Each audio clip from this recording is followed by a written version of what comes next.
Bərabərsizliyin ən kiçik tam həllini tapın. Ortaq məxrəcə gətirərək ilk öncə x minus 1 vurulsun x çıxılsın 2. Sürətdə birinci kəsir x çıx 2'yə vurduğumuz üçün 1 vurulsun x çıx 2 ilə x çıx 2 verir. Çıxılsın 2'ni də vursaq x çıx 1'ə olacaq 2x. Üstə gəlinsin 2. Mənfi 2'ni mənfi 1'ə vurduğumuz üçün kiçikdir 0.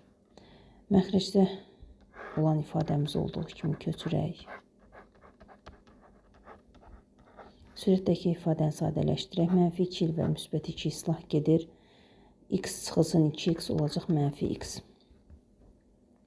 Verilən bərabərsizlikdə hər tərəfi mənfiyə bölsək, x bölünsün, x çıxılsın 1 vurulsun, x çıxılsın 2 böyükdür 0 alarıq.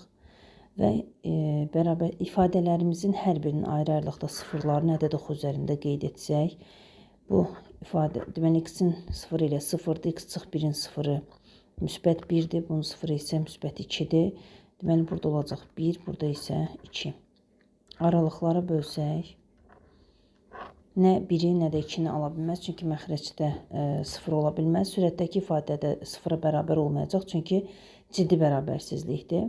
Və 2'dən böyük bir ədəd götürsək, məsəl üçün bu oblastdan 3 götürsək, 3 çıxılsın 1 müsbətdir, 3 çıxılsın 2 müsbətdir və 3 özü də müsbətdir. Deməli, hasildə nisbətdə müsbət verəcək, bura müsbətdir. 1 ilə 2 arasında bir ədəd götürsək mənfi alınar. 1'dən kiçik, 0'dan böyük bir ədəd götürsək, məsələn 0,5.